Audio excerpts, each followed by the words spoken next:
Also tonight at 5, MLGW President J.T. Young recommended the utility company continue getting its power from the TVA in a new 20-year agreement.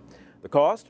Nearly $1 billion long term, and Young says it will cut down on customers' energy bills in the short term. But not everybody's convinced. Brad Broders is live from MLGW substation in northeast Memphis. So Brad, tell us more about this proposed agreement.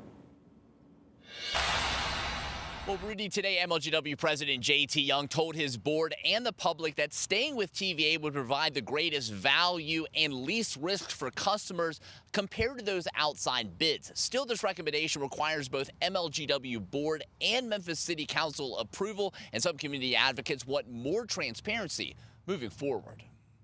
Our sort of foundational principle behind this has always been what's in the best interest of customers. After months of anticipation, MLGW President J.T. Young made it official Thursday when he recommended the utility continue to get power from the TVA in a new 20-year extension. And while a long-term contract to some sounds like that's probably not an appealing thing to do, of the options that we had to consider, it's the one that brought the most value, not just the lowest cost, but the most value. The recommendation followed new findings from an outside firm, which concluded MLGW leaving the TVA for an outside power supplier could cost the utility $70 to $80 million a year. In contrast, that firm said staying with TVA would save customers $32 a year in their electric bill the first 5 years. In order to get real value out of something, you have to do something, you have to make a commitment.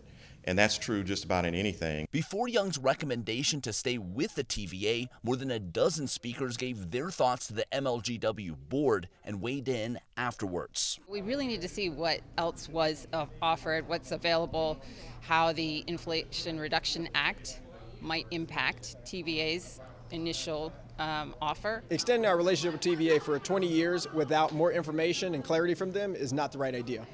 The reality is this decision needs a lot more public input and attention. To that point, Young offered this. We're going to listen some more. We've got more time to listen, so we'll hear more things. So it's not a done deal by any means.